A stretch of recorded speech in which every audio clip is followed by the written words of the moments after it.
So PBD weighed in on Trump's Alcatraz dream. The shining prison on a hill. It's a beautiful dream. It's a beautiful island.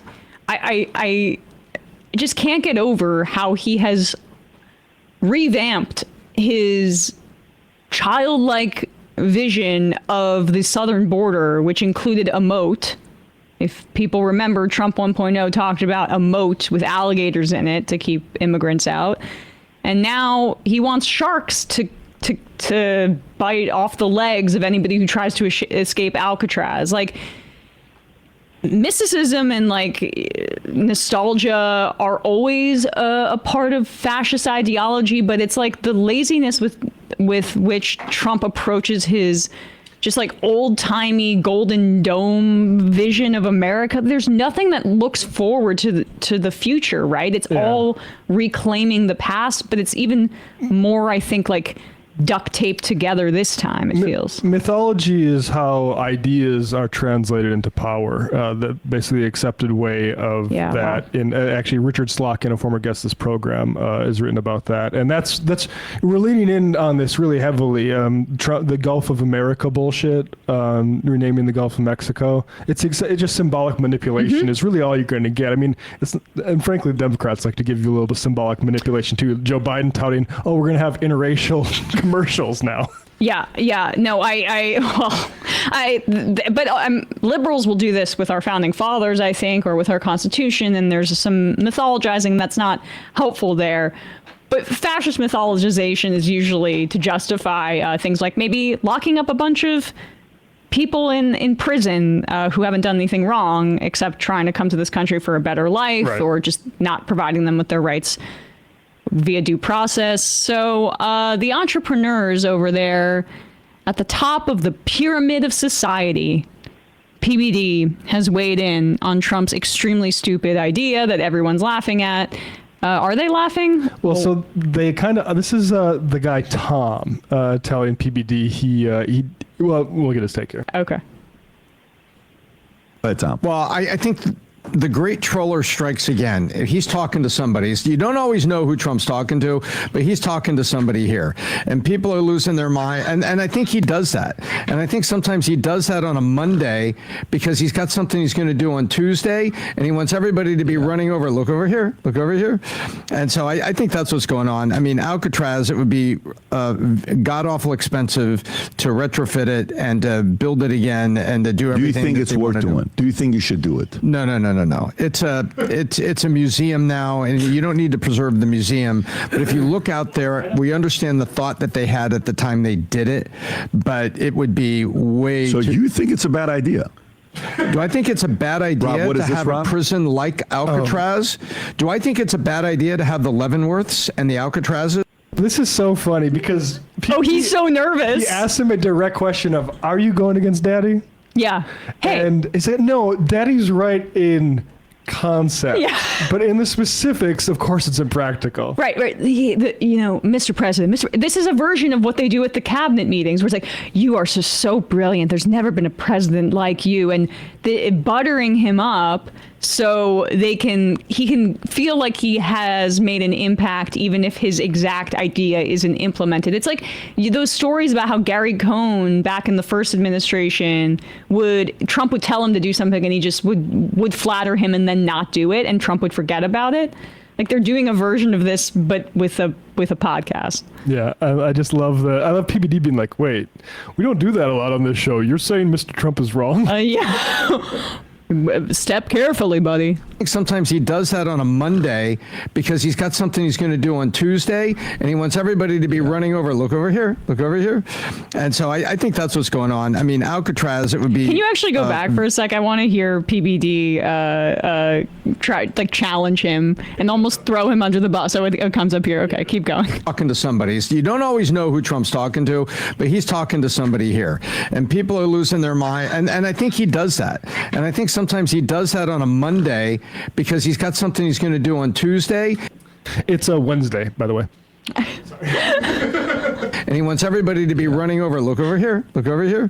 And so I think that's what's going on. I mean, Alcatraz, it would be god awful expensive to retrofit it and to build it again and to do everything. Do you think it's worth doing? Do you think you should do it? No. It's a museum now. You don't need to preserve the museum. But if you look, why not preserve the museum? Okay, I don't know. Well, you don't need to preserve the museum because they don't view history as important, and it's very important not to understand history if you want to engender support for Donald Trump. But if I may just maybe refine the pitch here, what if the museum stays the same, to Matt's point, and then you don't need to fill it, you don't need to put like thousands of people there, you just get like 10 prisoners and you fortify just the bars to the cells, because I've been to that museum. Yeah, it's really cool. You could just put people into the museum.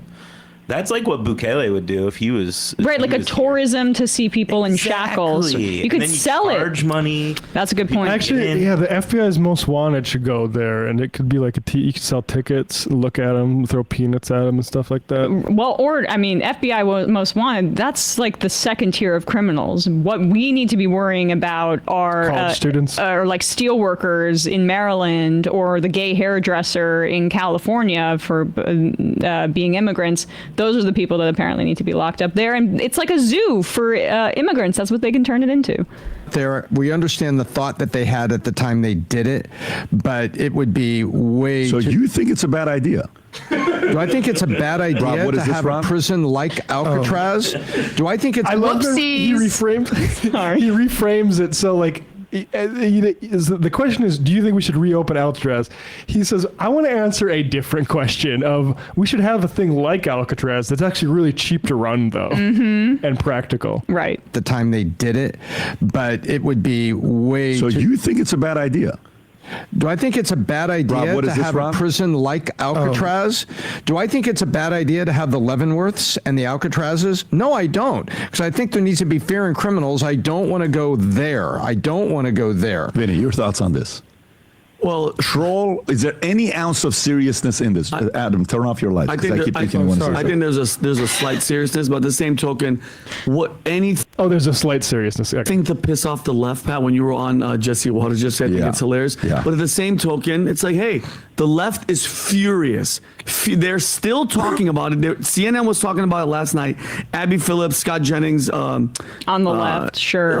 Batia Sargon, she was on there as well. They're still talking about it, and the left is furious with due process. And you know what? Open it up. This is giving them a solution. Prisons. What? Open up a prison and put these people in there. These murdering, rapist, drug dealer, illegals. Guess what? Yeah. So that's Vinny. Oh yeah. Well, a little less red than when Sam was conversing with him, but I'm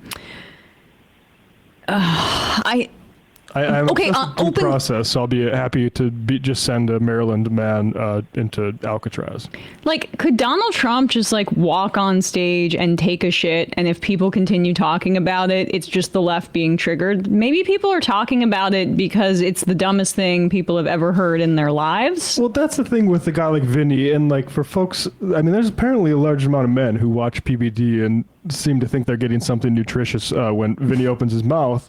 But I'm sorry, that is just garbage. There's nothing like this. I wanted, all I need in this world, as somebody who gets paid by a insurance scammer, legal insurance scammer, Patrick Payton. All I need in this world is to cash my checks and go home. You might have like healthcare issues or cost of living things. Vinny don't. Vinny gets paid to be this fucking stupid and go into a studio and talk complete shit about due process. Could he define due process? Probably not. No, nobody in the world. He could study for 4 years and he still wouldn't get it. There's nothing getting into that head. It's also a little bit of a different layer, I think, of if he wants to be real lefty triggered about it, as opposed to people like Abby Phillip likely making fun of Donald Trump for this being so stupid. You can talk about how Alcatraz should probably be returned to the Native Americans. There was a fight over Alcatraz back in the 60s. And American Indian movement. Yep. And there was an occupation by indigenous activists. And it was, I'm reading right here now from the National Park Service's website, and maybe I shouldn't be alerting Donald Trump to the fact that this is still on that site. Land back. In November 9th, 1969, on this day, Indian people once again came to Alcatraz Island when Richard Oakes, I can't pronounce the name, but Mohawk, a group of Indian supporters set out in a chartered boat, the Monte Cristo, to symbolically claim the island for the Indian people. On November 20th, 1969, the symbolic occupation turned into a full-scale occupation, which lasted until June 11th, 1971. This was a way to attempt to reclaim what was once indigenous land. So if we're going to repurpose Alcatraz to anything but a museum, it should probably go to Native Americans. Yeah, if we're doing any sort of symbolic action about it, it should be to return it to Native Americans. Yep. Not like cage Hannibal Lecter there or whatever Trump thinks is going to happen. Yeah. All right, opening up the phones, 646-257-3920. 502 Drew, the mental gymnastics the right will go through is astonishing. They are fine with anything Trump says as long as it owns the libs. Jerry at the beach, I love the PBD podcast. It's my favorite podcast. It's where I get all my news from. Houthi and the Blowfish says, Vinny Redface is the last person to be talking about the left getting triggered. But you know what's funny is like if you're a guy like him, you're probably a pretty big misogynist, and misogynists don't think anger coming from men is emotion. They think like emotionality is Brett Kavanaugh. Like right. That's him being that's him standing up. That's toughness. That's not a guy crashing out. Right. Like, but if I were to, or a woman were to scream in that same way, it would be widely discredited as being way too like emotional. Leah Greenberg made just another tangential point. I was thinking I saw she make of Indivisible was talking about the focus on the dolls, with the tariffs. And it really is the women be shopping thing, because it's trying to say that like the frivolity of girls and women is like that they want all these material things. I mean, you can't satisfy them. You get them flowers, you get them chocolates, you get them dolls. They don't need 30 dolls. They just need 2 or 3.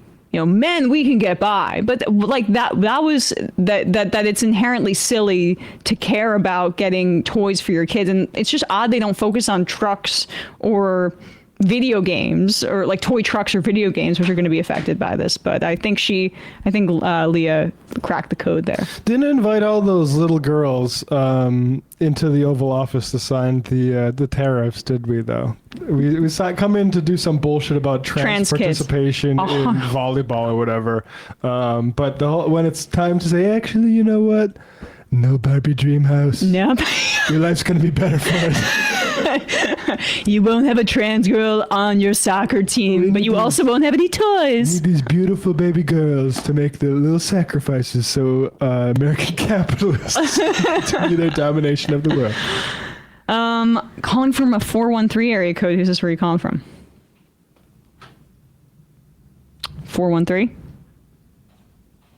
Hello? Hello. Can you hear me? Is this me? Yeah, this is you. Who's this? Where are you calling from? Oh, it's John from Montreal. John from Montreal. Do you mind just speaking up a little bit? You're a little low. Oh, yeah, not a problem. Can you hear me now? A little bit better, yeah. What's on your mind, John? Well, sorry about the Canadiens, but that team's very young and exciting, and Marty St. Louis is the right guy for the job. Absolutely. I think we're really blessed. I think we're lucky that everything fell right this season. I think it's giving hope to the city. Playoffs are a really exciting time for Montreal, so I'm glad at least we got to experience a couple games here. Agreed. I'm rooting for the Canadian teams from here on out in the NHL playoffs. Yeah, great. So what I'm calling about is essentially what's happening in Gaza and Palestine, and how these organizations that are supposed to be the safeguards to situations like this, not really holding any power in this situation. And I think it's enabling Israel to continue to keep doing this, and Israel defenders to be able to do it as well, because if there's no punishment or nothing's being done by the likes of the UN, then what real consequences can happen. I think it's unfortunate. Well, it's there, and you see this, I think, right now with India attempting to escalate right now with Pakistan is this. They're taking advantage of the hollowness of the liberal international order that was created in post-World War II world in really the United States' favor. So international law is a mechanism to enforce and penalize our enemies. But when it runs afoul of what the West wants to do with its foreign policy, you can exploit it easily. And Trump's not going to pull Modi back. Are you kidding me? So these are the. I think that your point is correct in that we don't have enough. There's no ability to enforce this. And that's the thing. Israel and Palestine being an issue that sort of has been the place where the rot started in this post-war order the entire time, because I still see things, and we mentioned this op-ed by the Financial Times titled "The West's Shameful Silence on Gaza," and Financial Times is a daily paper that I read.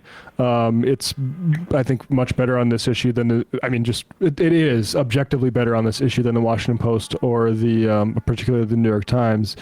But even then, you'll get like in the past few months, you'll see things of like talking about critical of Russia taking territory through war, which is a crime, but then citing that as if that isn't what Israel has been doing this entire time, as if Russia's the one to break it. And I've been saying from the time that the reason we've been unable to get the world to line up behind Ukraine, and why like people like Lula pissed people off because he wasn't in lockstep with America on that, is because they see the hollowness of our principles on that. They're not actually sincere. They're used to our benefit. And when this is the Noam Chomsky reading of foreign policy that even Foreign Policy Magazine has to admit was correct.